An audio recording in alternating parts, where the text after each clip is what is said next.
सीने में एक अजीब सी बेचैनी, दिमाग में एक साथ चलती 100 बातें और कल क्या होगा इसका डर। ये एहसास शायद हम में से कई लोगों के लिए जाना पहचाना है। पर क्या हो अगर ये बेचैनी, जिसे हम एंग्जाइटी कहते हैं, हमारा दुश्मन हो ही ना? क्या हो अगर ये सिर्फ एक पुकार हो अपने असली स्व की तरफ वापस लौटने की? आज की हमारी जो पड़ताल है वो मार्था बेक की किताब बियॉन्ड एंग्जाइटी पर आधारित कुछ अंशों से निकली है। और इस किताब का जो मूल विचार है वो वाकई सोचने पर मजबूर करता है।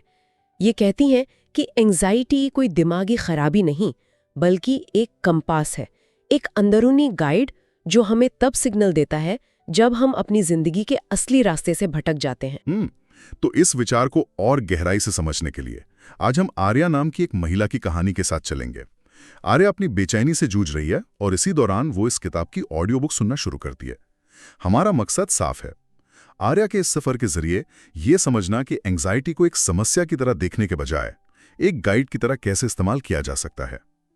चलिए आर्या की दुनिया में चलते हैं। उसकी कहानी एक ऐसी जगह से शुरू होती है जो शायद हम में से कई लोगों को जानी पहचानी लगेगी। एक कुर्सी, एक भारी सीना और दिमाग में एक अंतहीन बहस। एक तरफ अंदर से आवाज आ रही है कि कुछ तो बहुत गलत है, और दूसरी तरफ उसका तर्क वाला दिमाग कह रहा है तुम बस ज्यादा सोच रही हो, सब ठीक है। और यहीं पर मार्था बेक का पहला और सबसे जरूरी सिद्धांत आता है। वो कहती हैं, एंग्जाइटी तब पैदा होती है जब आपकी बाहरी सच्चाई और आपकी अंदरूनी सच्चाई के बीच की खाई बढ़ जाती है। मतलब ये है कि जब हमारा बाहरी जीवन, हमारी नौकरी, हमारे रिश्ते, हमारी सामाजिक छवि हमारे अंदर की असली इच्छाओं और जरूरतों से मेल नहीं खाता, तो ये जो अंदरूनी तनाव है यही बेचैनी या एंग्जाइटी बनकर सामने आता है। लेकिन ये कहना बहुत आसान है कि चिंता एक कंपास है। जब किसी का दिल तेजी से धड़क रहा हो और सांस लेना मुश्किल हो, तो उस शारीरिक डर को एक संदेश के रूप में देखना ये कैसे मुमकिन है? ज्यादातर लोगों के लिए तो ये एक हमला जैसा महसूस होता है। आपका सवाल बिल्कुल सही है और यही सबसे बड़ी चुनौती है, शुरुआत में इसे संदेश की तरह देखना लगभग नामुमकिन लगता है। मार्था बेक भी यही कहती हैं कि पहला कदम लड़ाई बंद करना है। जब तक हम इसे दुश्मन मानकर इससे लड़ते रहेंगे, हम इसका शोर और बढ़ाएंगे। जैसे ही आर्या ऑडियो बुक सुनना शुरू करती है, उसे पहली बार एहसास होता है कि कोई उसके अंदर के इस गांठ को समझ रहा है।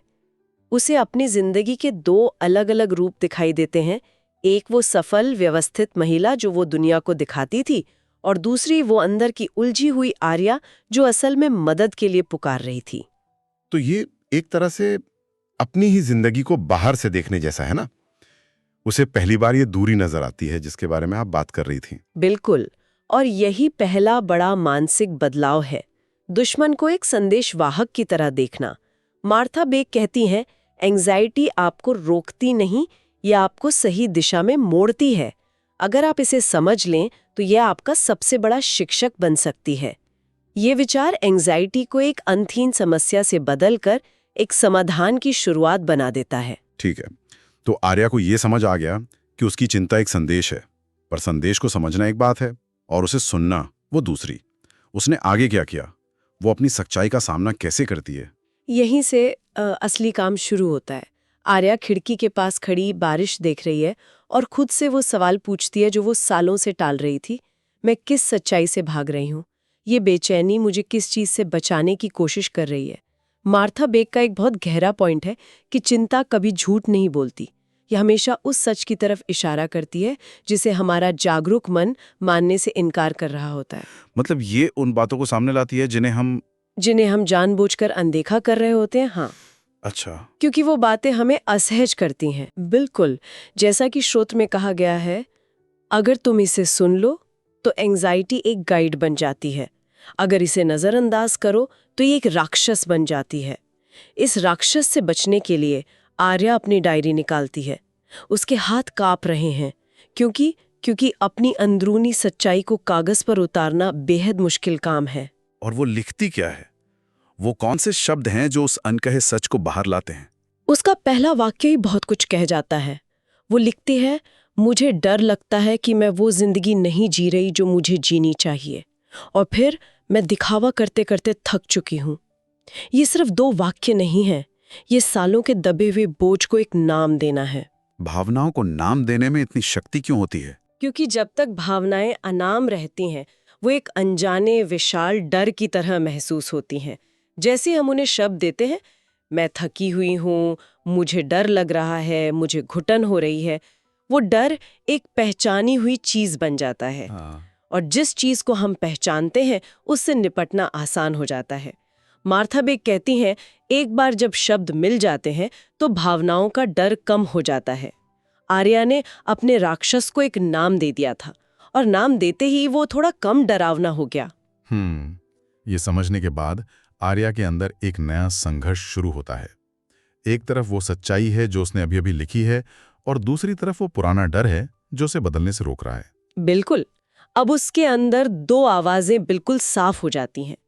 एक डर की आवाज है जो कहती है, मत बदलो, कोई जोखिम मत उठाओ, जो जैसा चल रहा है वही सुरक्षित है। और दूसरी सच्चाई की आवाज है जो धीरे से कहती है, तुम्हें सांस लेने की जरूरत है, तुम्हें वो रास्ता चाहिए जहां तुम जिंदा महसूस करो। सुनने में तो ये बहुत अच्छा लगता है, पर असल जिंदगी में डर की आवाज वो अक्सर सच्चाई की आवाज से कहीं ज्यादा ऊंची और डरावनी होती है। कोई इन दोनों में फर्क कैसे करे? मार्था बेग के अनुसार एंग्जाइटी इन्हीं दो आवाजों के बीच का घर्षण या कह सकते हैं तनाव है। डर का काम हमें बचाना है, वो हमें अनजानी चीजों से दूर रखता है, जबकि हमारी सच्चाई हमें विकसित होने के लिए उन्हीं अनजाने रास्तों की ओर धकेलती है। आर्या को एहसास होता है कि वो सालों से अपनी भावनाओं को दबाती आई है। जब भी वो थकती थी, वो खुद से कहती थी, सब ठीक है।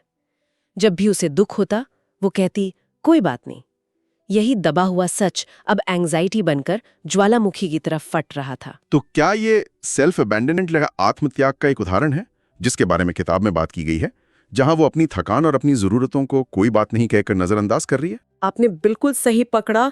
ये आत्मत्याग का एक क्लासिक उदाहरण है। और यहाँ समाधान किसी एक आवाज को चुनने में नहीं है, यानी डर को पूरी तरह खत्म करने या सच्चाई के पीछे आंख बंद करके भागने में नहीं। समाधान है दोनों को सुनने में, डर को स्वीकार करने में कि हाँ मुझे बदलाव से डर लग रहा है, और सच्चाई को भी स्वीकार करने में कि हाँ मुझे बदलाव की जरूरत है। जब आर्या ये समझ जाती है तो वो अपनी एंग्जाइटी से लड़ना बंद कर देती है और उसे सुनना शुरू कर देती है। तो इस लड़ाई को बंद करने के बाद उसके नजरिए में क्या बदलाव आता है? उसके सवाल बदल जाते हैं। अब उसका सवाल ये चिंता क्यों हो रही है से बदलकर ये चिंता मुझे कहाँ ले जाना चाहती है हो जाता है। वो डर से हटकर जिज्ञासा की ओर बढ़ती है, और उसका नया सवाल है, अगर मेरी चिंता मुझे बता रही है कि मैं गलत जीवन जी रही हूँ, तो फिर सही वाला जीवन कौन सा है? ये सवाल एक बिल्कुल नए अध्याय की शुरुआत करता है। और इस सवाल का जवाब उसे कैसे मिलता है? क्या कोई बड़ा रहस्योद्घाटन होता है? नहीं, और यही इस किताब की सबसे खूबसूरत बात है। मार्था बेग कहती हैं कि जवाब किसी बड़े धमाके के साथ नहीं आता। वो कहती हैं कि जिज्ञासा यानी क्यूरियोसिटी वो चाबी है जो हमारे उद्देश्य का ताला खोलती है। और ये जिज्ञासा एक छोटी सी खिंचाव या एक सटल पुल की तरह होती है, किसी ऐसी चीज की ओर हल्का सा झुकाव जो हमें अपनी तरफ खींचती है बिना किसी बड़े कारण के। और आर्या के मामले में वो खिंचाव क्या था? उसे अचानक अपने बचपन का एक शौक याद आता है, ड्राइंग। वो स्टोर रूम में जाती है, सालों से बंद एक बक्सा खोलती है और अपनी पुरानी स्केचबुक्स निकालती है। पन्ने पलटते हुए उसे एक अधूरी तस्वीर मिलती है, नदी किनारे बैठी एक लड़की की जो अपनी ही दुनिया में खोई हुई है। उस तस्वीर को देखकर वो धीरे से कहती है, ये मैं थी, और शायद मैं अभी भी यही हूँ। वो जिज्ञासा उसे अपने भूले हुए स्व तक वापस ले जाती है। ये बहुत दिलचस्प है। श्रुत कहता है, क्रिएटिविटी एंग्जाइटी को डिसॉल्व कर देती है, यानी रचनात्मकता चिंता को घोल देती है। ये एक बहुत बड़ा दावा है। इसके पीछे का कारण क्या है? इसका एक गहरा मनोवैज्ञानिक कारण है। चिंता हमेशा भविष्य में जीती है, कल क्या होगा, अगर ऐसा हो गया तो, जबकि रचनात्मकता जैसे ड्राइंग, पेंटिंग या कुछ भी बनाना हमें पूरी तरह से वर्तमान क्षण में खींच लाती है। जब आपका पूरा ध्यान कागज और पेंसिल पर होता है तो आपका दिमाग भविष्य की चिंता करने के बजाय अब क्या करना है पर केंद्रित हो जाता है। ये दिमागी स्विच ही चिंता के सर्किट को तोड़ देता है। रचनात्मकता हमें शक्तिहीन महसूस कराने के बजाय हमें अपनी दुनिया को आकार देने की शक्ति का एहसास कराती है। तो आर्या के अपनी पुरानी स्केचबुक को खोजना सिर्फ एक शौक को फिर से पाना नहीं था, बल्कि अपनी चिंता का एक तोड़ खोजना भी था। बिल्कुल, ये अपनी शक्ति को वापस पाने जैसा था। लेकिन उसकी यात्रा यहाँ खत्म नहीं होती, वो और भी गहरी परत तक जाती है। और वो गहरी परत क्या है? के नीचे एक बच्चा छिपा होता है। वो बच्चा जिसे चोट लगी थी, जिसे सुना नहीं गया, या जिसने कभी अकेला महसूस किया था। जैसे ही आर्या अपनी रचनात्मकता से जुड़ती है, उसकी कल्पना में एक 8 साल की बच्ची की छवि उभरती है, जो एक कोने में अकेली और डरी हुई बैठी है। इसे ही इनर चाइल्ड हीलिंग कहा जाता है ना? पर ये विचार थोड़ा अमूर्त सा लगता है। इसका असल में क्या मतलब है? इसका मतलब है कि हमारी आज की चिंता की जड़ें अक्सर बचपन के उन अनुभवों में होती हैं जब हमारी जरूरतें पूरी नहीं हुई या जब हम बहुत डर गए थे। वो भावनाएं हमारे अंदर कहीं दब जाती हैं और वयस्क होने पर, ट्रिगर होने पर फिर से सक्रिय हो जाती हैं। अपने अंदर के उस बच्चे वाले हिस्से से फिर से जुड़ना और उसे वो सुरक्षा और प्यार देना जो उसे तब नहीं मिला, गहरी हीलिंग के लिए बहुत जरूरी है। तो आर्या उस छवि के साथ क्या करती है? वो एक बहुत ही भावुक और शक्तिशाली काम करती है। वो अपनी कल्पना में उस 8 साल की बच्ची के पास जाती है, उसके बगल में बैठती है, उसे गले लगाती है और उससे वादा करती है, तुम सुरक्षित हो, तुम्हें प्यार किया जाता है, मैं तुम्हें फिर कभी अकेला नहीं छोड़ूंगी। ये वादा किसी और से नहीं, बल्कि खुद के उस सबसे कमजोर हिस्से से है। और ये सीधे तौर पर उस अंदर के बच्चे के मूल डर को शांत करता है, जो अक्सर यही होता है कि मैं काफी नहीं हूं या मुझे छोड़ दिया जाएगा। जब वयस्क आर्या खुद के उस डरे हुए हिस्से को ये आश्वासन देती है, तो वो उस गहरे पुराने डर को शांत कर देती है। आत्मकरुणा का ये काम चिंता की जड़ों को धीरे धीरे घोल देता है, क्योंकि अब कोई है जो उस बच्चे की देखभाल कर रहा है। इस पूरी प्रक्रिया के बाद आर्या की जिंदगी में क्या ठोस बदलाव आते हैं? क्या उसकी चिंता पूरी तरह खत्म हो जाती है? चिंता खत्म नहीं होती, लेकिन उसका रूप बदल जाता है। आर्या की मानसिक स्थिति में एक बड़ा बदलाव आता है। अब उसके अंदर एक तूफान की जगह एक शांत शक्ति और स्पष्टता है। उसकी रोज की आदतें बदल जाती हैं। अब उसकी दिनचर्या में गहरी सांसें लेना, अपनी स्केचबुक के साथ समय बिताना, अकेले टहलना और दिन में कई बार रुककर खुद से पूछना कि मैं अभी कैसा महसूस कर रही हूँ, शामिल है। आपने पहले ओवर रिस्पॉन्सिबिलिटी और सेल्फ अबैंडनमेंट का जिक्र किया था। आर्या की ये नई दिनचर्या उन पैटर्न को कैसे तोड़ती है? बहुत अच्छे से तोड़ती है। ओवर रिस्पॉन्सिबिलिटी का मतलब है दूसरों की भावनाओं और समस्याओं के लिए खुद को जरूरत से ज्यादा जिम्मेदार मानना, और सेल्फ अबैंडनमेंट यानी आत्मत्याग का मतलब है अपनी जरूरतों, अपनी भावनाओं को लगातार नजरअंदाज करना। आर्या की पुरानी जिंदगी इन्हीं 2 चीजों पर चल रही थी। अब अपनी भावनाओं की जांच करके और रचनात्मकता के लिए समय निकालकर वो आत्मत्याग को सीधे तौर पर चुनौती दे रही है। वो कह रही है, मेरी जरूरतें भी मायने रखती हैं। और फिर आता है उसकी जिंदगी का सबसे बड़ा कदम, वो ईमेल। हाँ, वो परिवर्तन का अंतिम कार्य है। अपनी नई समझ और शांति के साथ आर्या अपने ऑफिस को एक ईमेल लिखती है। उसमें वो अपने काम को एक ज्यादा रचनात्मक भूमिका की ओर मोड़ने का प्रस्ताव रखती है।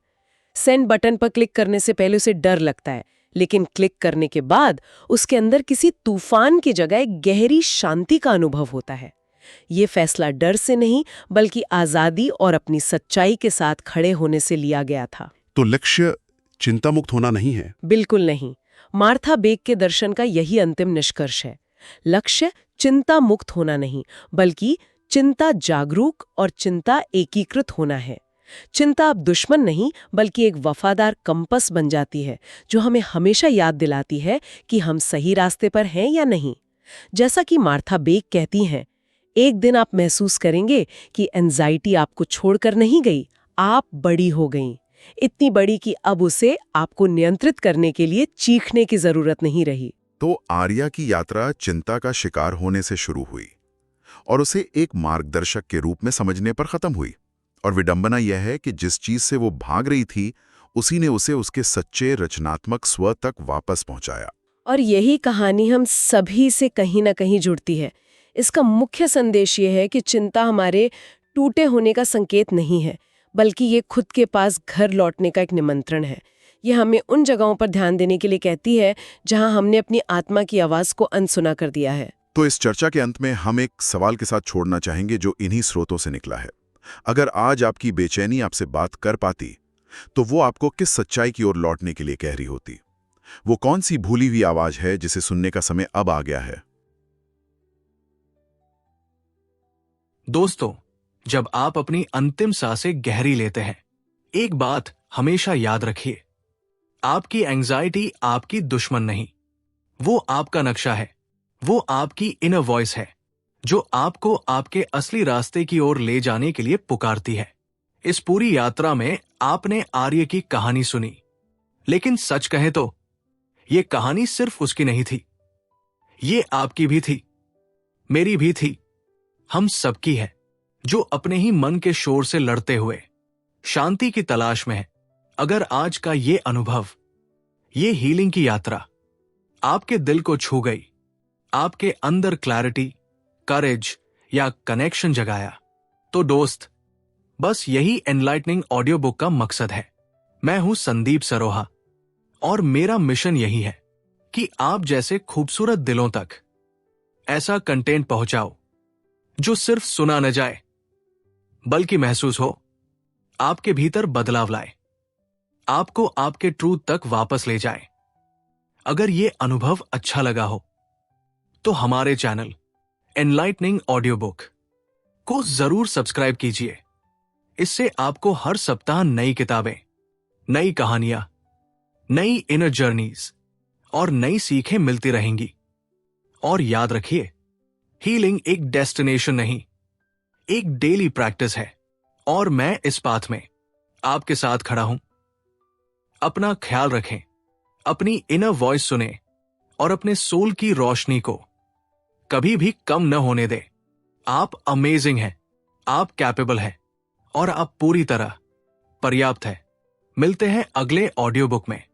तब तक शांत रहिए, गहरा सांस लीजिए और अपनी लाइफ को लव और क्लैरिटी के साथ जीते रहिए।